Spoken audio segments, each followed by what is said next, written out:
سلام برعکس اومدیم بهتون سیزن جدید تو 2 ثانیه بهتون توضیح بدم. بچه ها این سیزن و سیزن بعدی یا بعدیش خبرهایی که شایع شده من اومدم اینا همه رو بهتون توضیح بدم. سی پی رایگان کلا نمیدن، هر جا برو ببین میگه سی پی رایگان دروغ. من همه رو امتحان کردم، گفتش برو فلان کارو بکن برای این و موقعی بار این موقعی رفتم نگاه کردم آخرشم یا نگفته یا هست نگفته. اصلا سی پی رایگان به نظر من اومده تا اول ولی الان برای 6مین سال نیومده. و یه خبری که شایع شده بود قرار میشه 117 متیک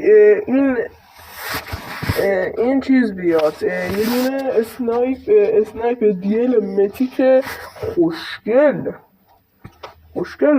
این همینی که احمد لجن گذاشته شایعه فعلا. بچه فعلا این شایعه که قراره به جای این بیاد فعلا شایعه چیزی که معلوم نیستش. خود اکتیویژن هم چیز نکرده، نگفته که پس بخوایم ممکنه. ولی بچه دعا کنین اسنایپ میتیک باشه، هممون آرزو داریم یه دونه اسنایپ لجن یا میتیک تو اکانتمون داشته باشه. ولی خب نگاه کن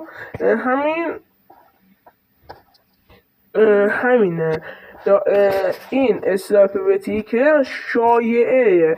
و بچه ها 117 هم که همه تون خدا رو شکر میبینم تو بازی گرفتین و یه صفا سیتی بندر و همین. بچه اینا همه شایعه.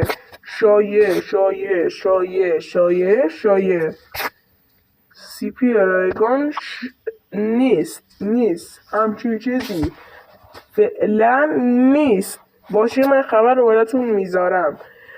و بچه ها تا ویدیوی دیگر خدا نگهدار شما رو به خدای بزرگ میسپارم.